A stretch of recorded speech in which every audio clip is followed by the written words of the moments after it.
आनंद महल नारायण धारक प्रकरण 16। पहाटे पहाटेसच सदानंदला जाग आली। वंदना अगदी गाढ झोपेत होती। एवढासाही आवाज न करता तो पलंगावरून उतरला। हलकेच खोलीबाहेर आला। मागे त्याने खोलीचं दार लोटून बंद केलं। दिवाणखान्यात 2 मंद दिवे जळत होते। सदानंद दारापाशीच उभा होता। आपण बाहेर कशासाठी आलो याचा त्याला उलगडाच होत नव्हता। पण त्याने एक खुर्ची उचलून ती मोठ्या जिन्यापाशी ठेवली आणि जिन्याच्या खांबाला पाय लावून तो आरामात खुर्चीत बसला। समोर दिवाणखाना पसरला होता, आत्ता रिकामा आणि अंधारलेला। पण पूर्वी असं नसणार। पूर्वी बघता बघता त्याला ग्लानीत गेल्यासारखं वाटलं। ती ग्लानीच अगदी गाढ असली पाहिजे। त्यातच त्याला एक स्वप्न पडलं असलं पाहिजे। हंड्या झुंबरांच्या सोनेरी प्रकाशाने दिवाणखाना झगमगून उठला होता। खाली गालीचे, गाद्या, तक्के लोड होते। उंची वस्त्रातले रुबाबदार पुरुष, रेशमी जरीच्या वस्त्रातल्या, अंगावर सोने, मोती, जवाहिरांचे दागिने मिरवणाऱ्या स्त्रिया। मोठी मैफिल जमली होती। संभाषणाची गुणगुण होती।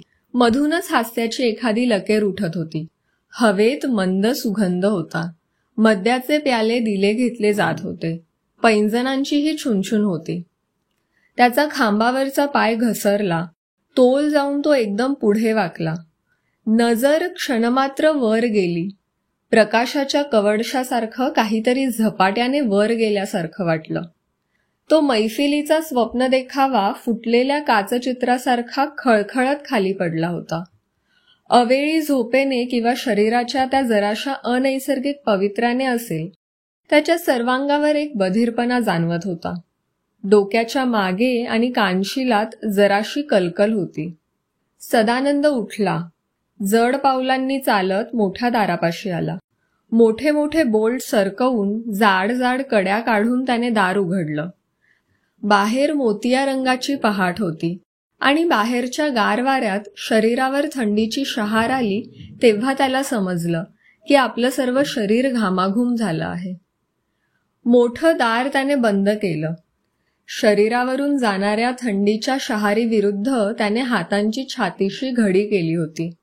त्यांच्या खोलीच्या बंद दरवाजाबाहेर तो उभा होता। आत आराम होता, ऊब होती, पण काही केल्या त्याला खोलीत जावंसच वाटेना। आत्ताच्या क्षणी त्याला काहीच काम नव्हतं, पण मनात आणलं तर तो स्वतःसाठी काही काम उकरून काढू शकत होता। शेवटी त्याचा तोच मुखत्यार होता। तो वरच्या खोल्यांची पाहणी करू शकत होता। दारं, खिडक्या, कपाटं, कड्या, बोल्ट, बटणं, काचा, बल्ब, पडदे, खुर्च्या, टेबलं, मेज, सर्व काही तपासून पाहू शकत होता। कुठे काही दुरुस्ती, बदल आवश्यक आहे का हे पाहू शकत होता। कोरीव कठड्यावर हात टेकवून जिन्याने तो वर निघाला। दुसऱ्या मजल्यावर पोहोचल्यावरही न थांबता तो तिसऱ्या मजल्याकडे जाणाऱ्या जिन्याच्या खोलीकडे निघाला। फडताळाचं दार उघडं कसं याचं त्याने स्वतःशी नवल केलं नाही। बाहेरचा प्रकाश इथपर्यंत मुळीच पोहोचत नव्हता, पण त्याचीही त्याला काही फिकीर वाटली नाही, कारण जिन्याच्या तोंडाशी येताच आसपास एक ओळखीचा दर्प, वास, एक वातावरण पसरल्यासारखं वाटत होतं। बार रूमचा दर्प। जिभेच्या मागच्या बाजूला बिअरची किंचित कडवट तुरट चव जाणवत होती। बिअरचे 3-4 फसफसते ग्लास घेतल्यावर चढायची तशी एक झिंगही चढत होती। फडताळाच्या दारातून आतल्या जिन्याच्या पायरीवर तो पाऊल टेकवणार तोच खालून त्याच्या नावाची हाक त्याच्या कानावर आली। सदानंद, सदानंद। क्षणमात्र त्याला विलक्षण गोंधळल्यासारखं झालं। कशाचा संदर्भच लागत नव्हता। मग मन भानावर आलं। वंदनाचा आवाज। मनात क्षणमात्र ती नाराजीची भावना का उमटली? सदानंद माघारी फिरला। खोलीच्या दारातून बाल्कनीत आला। दिवाणखान्यातच वंदना होती। स्वतःभोवती फिरत चारी बाजूंनी पाहत होती। आलो आलो, सदानंद वरून म्हणाला। अगं बाई, वर का होतात? मान वर करत वंदना म्हणाली आणि मग त्याच्या येण्याची वाट पाहत जिन्याच्या पायथ्याशीच उभी राहिली। अगं, तू इतकी गाढ झोपेत होतीस? खाली आल्यावर तिच्या हातावर हात ठेवत सदानंद म्हणाला। म्हटलं वर चक्कर टाकून यावी। खरंच गाढ झोपेत होते. पण आता एवढ्यातच असं काही विलक्षण घाणेरडं स्वप्न पडलं की झोपेतून अगदी दचकून जाग आली. स्वप्न? पण होतं तरी कशाबद्दल? काही एक आठवत नाही, पण जीव असा घाबराघुबरा झाला होता की वाटलं आधी तुम्हाला हाक मारावी. पहाटेची स्वप्न म्हणे खरी ठरतात. तुला स्वप्न काय होतं तेच आठवत नाही, मग खरं खोटं कसं ठरणार? वातावरणातला ताण बराच कमी झाला होता. चहाचं पाहते म्हणत ती बेसच्या दारातून मागच्या भागात आली. रामधनच्या खोलीचं दार बंद होतं. वंदना मोठ्या स्वयंपाकघरात आली. एक अगदी बारीक दिवा मिणमिणत होता. लोखंडी टेबलावर मोठा स्टोव्ह होता. लाकडाच्या ढलप्या किंवा कोळसा किंवा गॅस यापैकी कशावरही तो चालू शकत होता. आता त्यात लाकडाच्या ढलप्या भरलेल्या होत्या. शेजारी रॉकेलची बाटली होती. ढलप्यांवर 2 चमचे रॉकेल ओतून मग तिने काडी लावली. रॉकेलचा वास गेल्यावर चहासाठी आधण ठेवलं. नव्या जागेत आयुष्याला पुन्हा सुरुवात होत होती. हे इतके वेळा झालं होतं की काही आशा करायचीच मनाला भीती वाटत होती. महाराष्ट्रातल्या कोणत्याही गावी तिला इतकं परकं वाटलं नसतं. इथे लोक, भाषा, चालीरीती सगळंच परकं होतं. एखादं झाड मुळासकट उपटून काढून परक्या मातीत रोवावं असं तिचं झालं होतं. कुणास ठाऊक मुळं पुन्हा जीव धरतात की नाही ते. अमरपासून ती आजवर एक दिवस सुद्धा वेगळी राहिली नव्हती. केवळ मास्टरजींनी आनंद महलमध्ये अमरला नेण्याविरुद्ध तिला स्पष्ट बजावलं होतं म्हणून ती त्याला मास्टरजींच्या घरी ठेवून आली होती. कदाचित तिच्या हालचालींचा किंवा डब्यांचा आवाज ऐकून असेल, पण रामधनला जाग आलेली दिसली आणि डोळे चोळत चोळत स्वयंपाकघराच्या दारापाशी तो आला. आत वंदनाला पाहताच तो म्हणाला, बाईजी, मला का नाही हाक मारली? रामधनचा आकार आणि चेहरा सर्वच मनात धडकी भरवणारं होतं. अर्थात स्वतःची खात्री असल्याशिवाय मास्टरजी रामधनचं नाव सुचवणारच नाहीत याची तिला खात्री होती.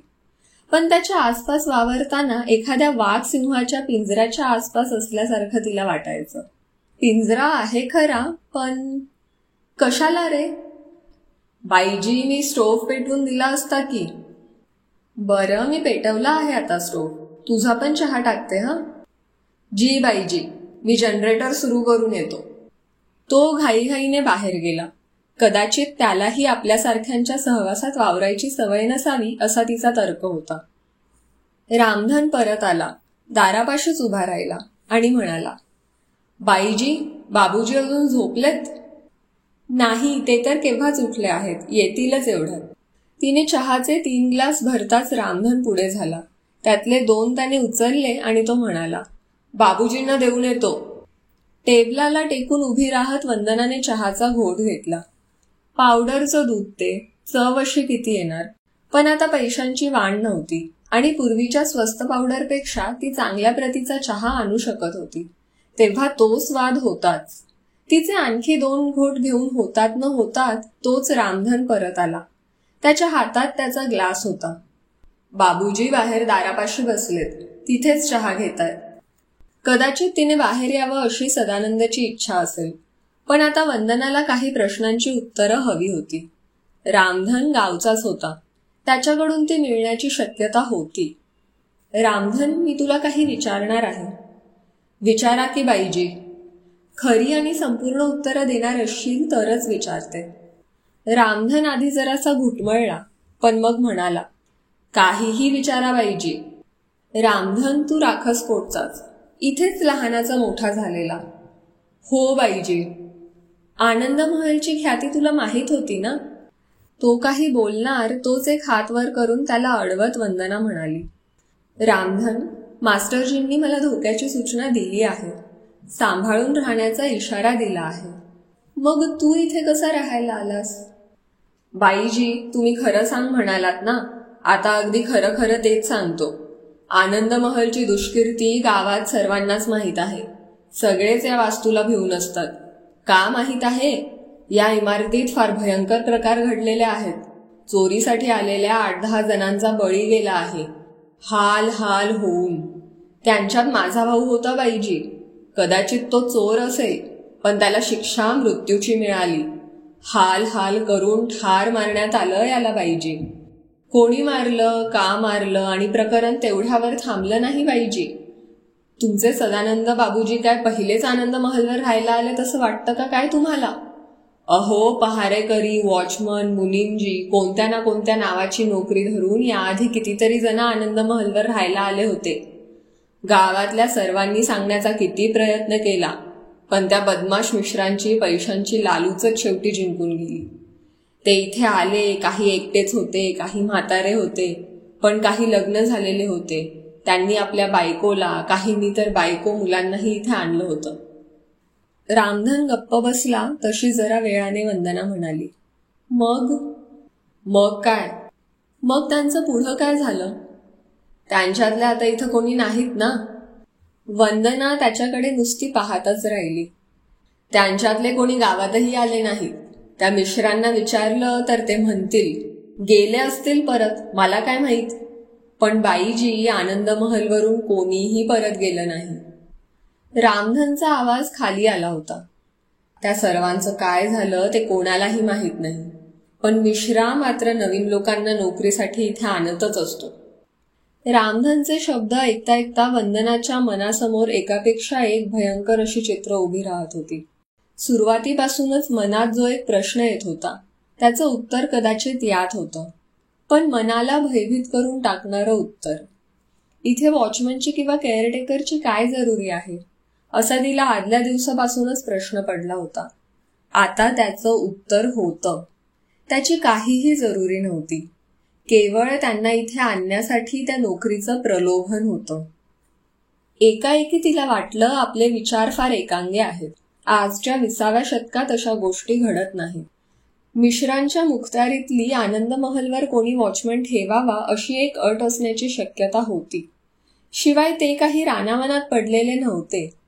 सदानंदची एमएटी होती. अर्ध्या तासाच्या आत गाव गाठता येण्यासारखं होतं. आणि मुख्य म्हणजे सदानंद खुशीत होता. कितीतरी दिवसांनी चांगल्या पगाराची नोकरी मिळाली होती. त्यांना इथे आल्याला अजून 24 तास सुद्धा उलटले नव्हते. आधी मास्टरजींनी आणि आता रामधनने धोक्याचा इशारा दिला होता. ती सावधपणे डोळे उघडे ठेवून वावरणार होती.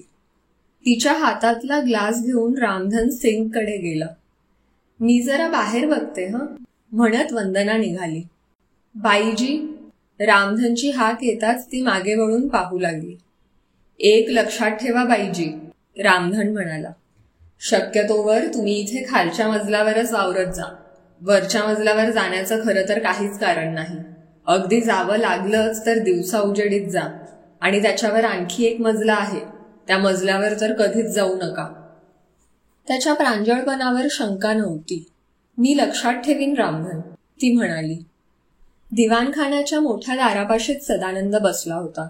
त्याचा चहाचा ग्लास खुर्ची शेजारी फरशीवर ठेवला होता. ग्लासमध्ये अजून अर्धा चहा तसाच होता. एव्हाना गार होऊन गेलेला असणार. पण सदानंदचं तिकडे लक्षच नसावं असं वाटत होतं. त्याची नजर वरच्या उंच छताकडे होती, पण ती नजर काहीच पाहत नव्हती. निदान बाहेरचं तरी काही नाही. सदानंद त्याच्याच कोणत्या तरी विचारात दंग झाला होता. वंदना अगदी जवळ येऊन उभी राहिली तरी त्याची ती एक प्रकारची समाधी तशीच होती. शेवटी न राहवून वंदना त्याच्या खांद्याला हात लावून म्हणाली, अहो. तो केवढ्यांदा तरी दचकला. काय असं म्हणत इकडे तिकडे पाहू लागला. कसली एवढी तंद्री लागली होती, तो चहा घ्यायचा सुद्धा विसरून गेला होता. तुझा चहा झाला? सदानंद विचारत होता. माझी का वाट पाहत होतात? नाही तर कोणाची? रामधनने सांगितलं नाही. सदानंदचा चढलेला आवाज ऐकून वंदनाने जरा चमकून त्याच्याकडे पाहिलं. सदानंदमध्ये काहीतरी बदल झाला होता. पण काय? तुम्ही चहा बाहेरच घेत आहात एवढं सांगितलं त्याने. खांदे एकवार उडवून सदानंद गप्पच बसला. आपण त्याच्याशी काय बोलायला आलो होतो हे सारं वंदना विसरूनच गेली होती. दिवाणखान्यातली एक खुर्ची उचलून तिने दारापाशी आणून ठेवली आणि खुर्चीत बसत ती म्हणाली, एवढंच असेल तर पुन्हा करून आणते आणि दोघांचे इथेच आणते. वंदना त्याच्या चेहऱ्याकडे निरखून पाहत होती. म्हणूनच तिथे झालेला बदल तिला दिसला. लहानसाच पण लक्षात येण्यासारखा. कपाळावरची बारीक आठी गेली. किंचित दुमडलेले ओठ सरळ झाले. चेहरा जोराने हलवत सदानंद म्हणाला, चहा एव्हाना झाला ना, पुन्हा करणार? त्याचा आवाज नेहमीचा झाला होता. ओठ नेहमीच्या हास्यात विलग झाले होते. अहो, तुमचा चहा खाली तसाच राहिलाय, पाहता का जरा खाली? आता सदानंदाचं तिकडे लक्ष गेलं. खरंच की, कर चहा, पण थोड्या वेळाने कर. उगवत्या सूर्याचं तिरकस सोनेरी ऊन समोरच्या अंगणात आलं होतं. येता का बाहेर एक चक्कर मारून येऊ? ती म्हणाली. हो, चल की. सदानंद खुर्चीतून उठला, मोठ्या दरवाजापाशी आला आणि थांबला. पुन्हा एकदा त्याच्या चेहऱ्यावरून ती सावली गेली. नको, तू जा, वाटलं तर मी इथेच थांबतो. ठीक आहे, म्हणत वंदना बाहेर पडली. सदानंदमध्ये क्षणाक्षणाला होणारे हे बदल चांगले नव्हते. तिला अस्वस्थ करत होते. मघाचे मनातले विचार आपण अतिशयोक्तीचे समजलो होतो, खरोखर तशी गोष्ट होती का?